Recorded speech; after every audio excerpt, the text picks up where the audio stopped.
Hello students, welcome to the channel U Academy. माझं नाव आहे उदय व आज आपण पॉलिमरायझेशन वर शॉर्ट नोट पाहणार आहोत. बघा, पॉलिमरायझेशन म्हणजे काय? The word polymer is derived from two Greek words poly and meros. मग बघा, पॉलिमर हा शब्द ग्रीक भाषेतून आलेला आहे. त्याच्यामध्ये दोन शब्द आहेत. पॉली म्हणजे काय? मेनी, आणि मेरोज म्हणजे एकदम स्मॉल युनिट्स किंवा स्मॉल पार्ट्स. तर मग असे खूप सारे म्हणजे मेनी पार्ट्सला अटॅच केलं तर एक पॉलिमर तयार होतो. बघा, इथं मी लिहिलं मेनी प्लस पार्ट्स, दोघांना मिळून पॉलिमर तयार झालाय.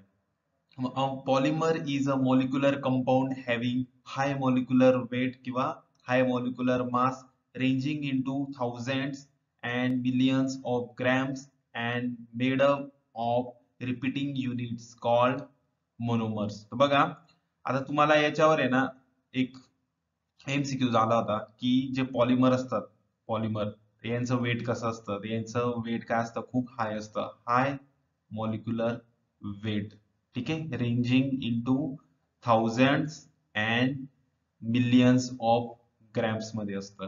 हे लक्षात ठेवायचं आहे की आता हे फायनलला पण येऊ शकतं की पॉलिमरचा मॉलिक्युलर वेट नेहमी हाय असतं, मग ते थाउजंड्स किंवा मिलियन्स ऑफ ग्रॅम्स मध्ये असेल. आणि त्याचा सर्वात छोटा जो पार्ट असतो त्याला मोनोमर म्हणतात. त्याला रिपीट करून करून पॉलिमर तयार होतो. म्हणजे मोनोमर्स पासून पॉलिमर्स तयार होतात, मोनोमर्स पासून पॉलिमर्स तयार होतात.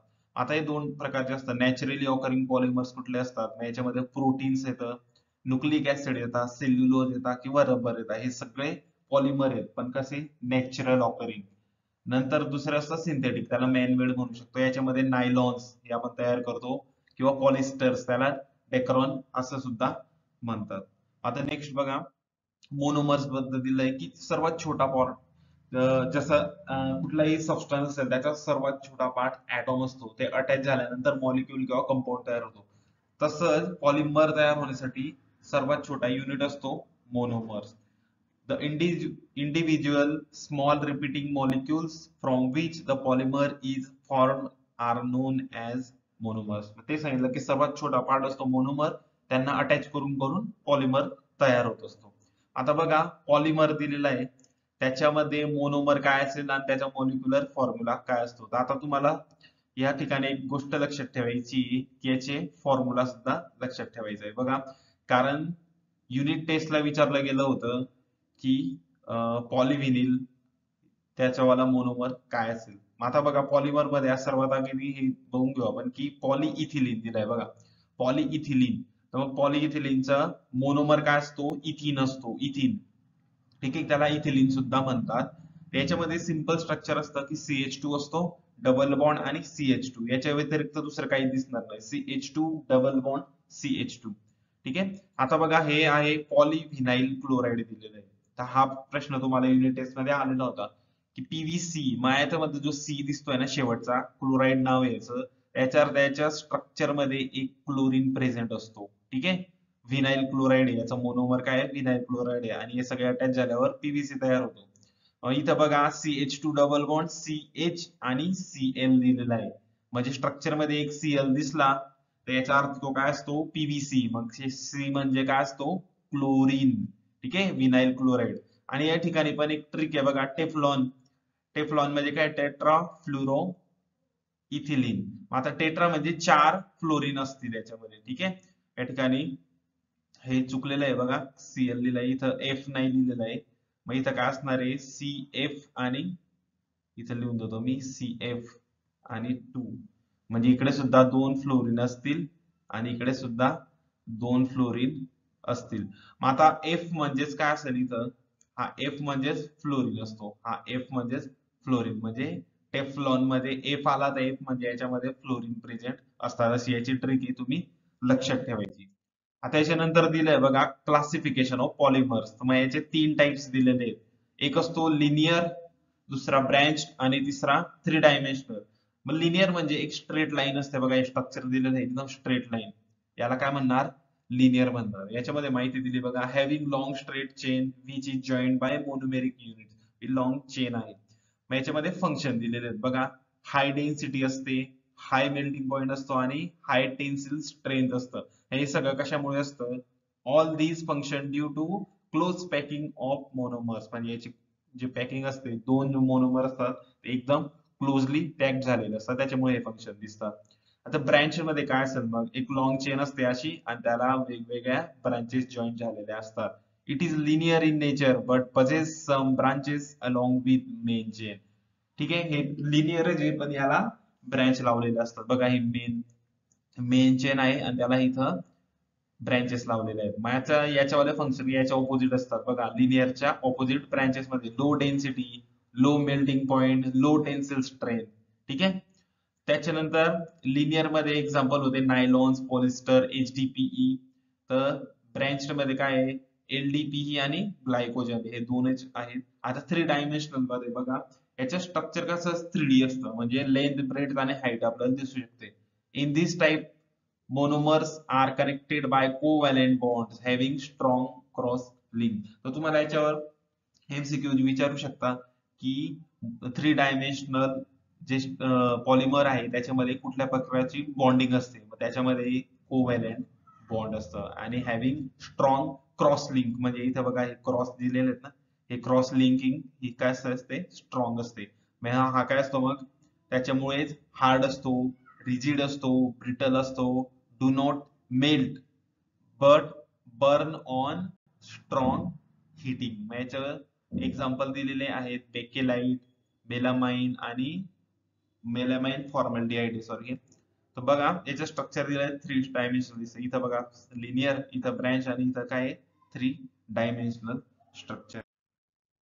आता आपण पाहणार आहोत classification of polymers basis of monomers, म्हणजे मोनोमर जे सिंगल युनिट आहे त्याच्यावर क्लासिफिकेशन डिपेंड आहे. पहिलं आहे होमोपॉलिमर्स. होमोचा अर्थ काय दिलेला आहे, सेम, सिमिलर किंवा आयडेंटिकल. इथं बघा it consist monomers of identical structure, म्हणजे सारखेच स्ट्रक्चर असतात एका चेन मध्ये. बघा मग सगळ्या चेन मध्ये सारखेच आयडेंटिकल फंक्शन ग्रुप आहे, जसं एम एम एम. याच्यामध्ये दुसरा आहे का, नाही. मग याचा अर्थ हा काय, याला होमोपॉलिमर म्हणजे सारखं. याची तीन टाईप दिलेले आहे. मग बघा CH2, CH आणि इथं एक काय फिनाइल ग्रुप आहे. मग इथं डबल बॉन्डने अटॅच झालेला आहे हा. पण जेव्हा दुसरे ग्रुप अटॅच होतील सेम असा हा मोनोमर आहे, असे जर 100 अटॅच झाले तर एकमेकांना जॉईन होतील, तर त्यावेळेला काय होईल, सिंगल बॉन्ड मध्ये कन्व्हर्जन होईल त्याच्यावर. ठीक आहे, प्रत्येक ठिकाणी तेच होईल. तर बघा पॉलिइथिन आहे, ह्याच्यात पण डबल बॉन्ड आहे. डबल बॉन्ड मग हे सगळं हा पूर्ण एक मोनोमर आहे. हा जर अटॅच झाले, असे 100 घेतले आणि अटॅच केले, तर हे डबल बॉन्डचं कन्व्हर्जन सिंगल बॉन्ड मध्ये होईल. या ठिकाणी पण तेच होईल. बघा पीव्हीसी हा क्लोरीन आहे, मग इथं बघा CH2 आणि एका साईडला CH आणि Cl जॉईन झालेला डबल बॉन्ड आहे. तर मग हा पूर्ण मोनोमर आहे. असे जर 100 घेतले किंवा त्यापेक्षा जास्त घेतले, तर मग सिंगल बॉन्ड मध्ये कन्व्हर्जन होईल. मग हे होतं होमोपॉलिमर. आता दुसरा टाईप आहे कोपॉलिमर. मग याच्यामध्ये काय आहे, it has different type of polymers. मग इथं स्ट्रक्चर दिले सगळे सगळे. मग बघा ए बी ए बी असं टाईपचं स्ट्रक्चर दिलेलं आहे. मग टाइप्स ऑफ कोपॉलिमर, मग याच्यामध्ये it consist of two monomers. आता बघा याच्यामध्ये फक्त दोनच टाईपचे मोनोमर्स असतात, त्यांची फक्त अरेंजमेंट झालेली असते. मग ती कशी असते, इथं पहिला बघा अल्टरनेटिंग, म्हणजे एकानंतर एक, म्हणजे एक्स आलाय त्याच्यानंतर वाय आला, परत एक्स आलाय परत वाय आलेला आहे. हे टाईप देऊ शकतो तुम्हाला एमसीक्यू मध्ये विचारला जाऊ शकतं कुठला टाईप आहे. त्याच्यानंतर पेरियडिक मध्ये बघा, पेरियडिक मध्ये काय रिपीटिंग सिक्वेन्स असतो. रिपीटिंग कसं असतं, इथं एक्स आहे, इथं वाय आहे, इथं एक्स आहे, इथं 2 वेळा वाय आहे, इथं परत 4 वेळा एक्स आहे, 3 वेळा वाय आहे. हा पूर्ण एक मोनोमर आहे. म्हणजे मग पुढचं स्ट्रक्चर राहील त्याच्यामध्ये परत इथून चालू होईल, x Y x Y Y x x x x Y Y Y असं चालू होईल. ही अल्टरनेटिंग मध्ये पण तसं हा पूर्ण एक मोनोमर आहे. आता रॅन्डम मध्ये कसं असतं माहितीये का, की फिक्स नसतं की कधी एक्स येईल कधी वाय येईल.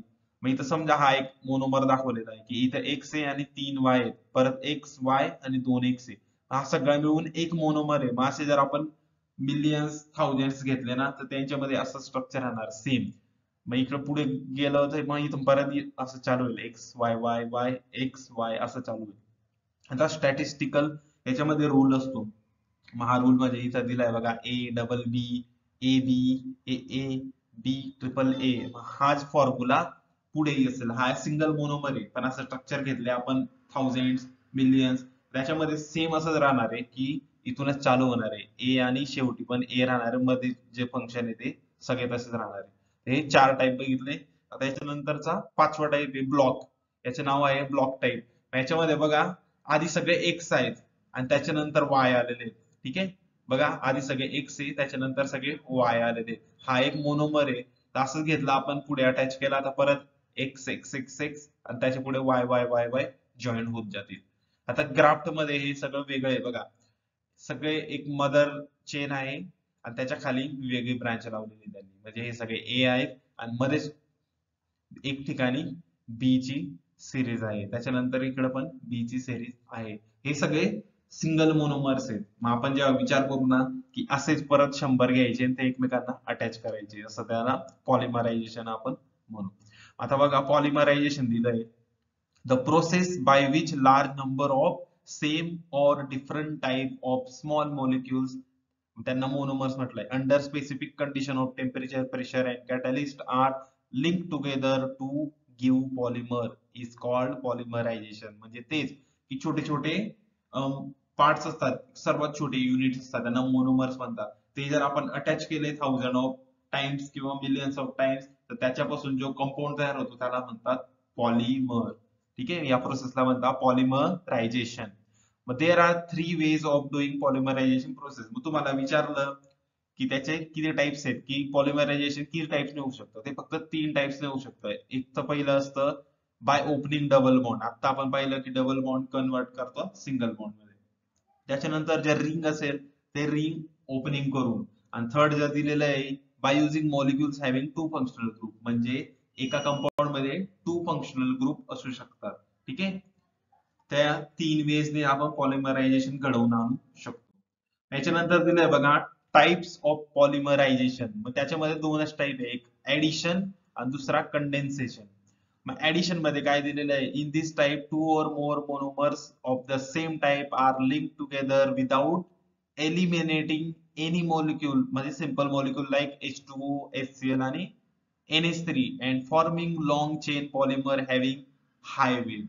ठीक आहे, मग इथं काय होतं, ऍडिशन मध्ये जेव्हा तू 2 किंवा त्याच्यापेक्षा जास्त मोनोमर्स सेम टाईपचे अटॅच होतात, त्यावेळेला कुठलाही सिंपल जो मॉलिक्यूल असेल तो एलिमिनेट होत नाही, डिलीट होत नाही आणि लॉंग चेन फॉर्म करतात. सिंपल लॉंग चेन फॉर्म करण्यासाठी मोनोमर्स अटॅच होतात, पण त्याच्यामधनं एकही सिंपल कंपाऊंड डिलीट किंवा एलिमिनेट होत नाही. त्याला म्हणतात ऍडिशन, म्हणजे ऍडच करतात त्याच्यामध्ये, फक्त एलिमिनेट काहीच करत नाही. आणि इथं काय दिलंय, only monomers having double bond structure on product having single bond. हे तेच म्हटलंय की मोनोमर जेव्हा असतो तेव्हा डबल बॉन्ड असतो, पण जेव्हा अनेक मोनोमर येतात तेव्हा सगळे सिंगल बॉन्ड मध्ये कन्वर्ट होतात. आता दुसरा टाइप दिलाय condensation. In this type in this polymerization, different types of monomers are linked together by eliminating simple molecules like H2O, HCl, NH3 and form long chain polymer. मग याच्यात कसं दिलंय, ऍडिशनच्या उलट दिलेलं आहे. ऍडिशन मध्ये एकही ग्रुप एलिमिनेट होत नव्हता, पण इथं काय झालेलं आहे, ते सिंपल ग्रुप एलिमिनेशन मध्ये जातात आणि तेव्हाच रिंग फॉर्मेशन होतं. कंडेन्सेशन मध्ये तेच होतं की एलिमिनेशन होतं आणि ऍडिशन मध्ये एलिमिनेशन होत नाही. हे 2 टाइप होते पॉलिमरायझेशनचे. ठीक आहे,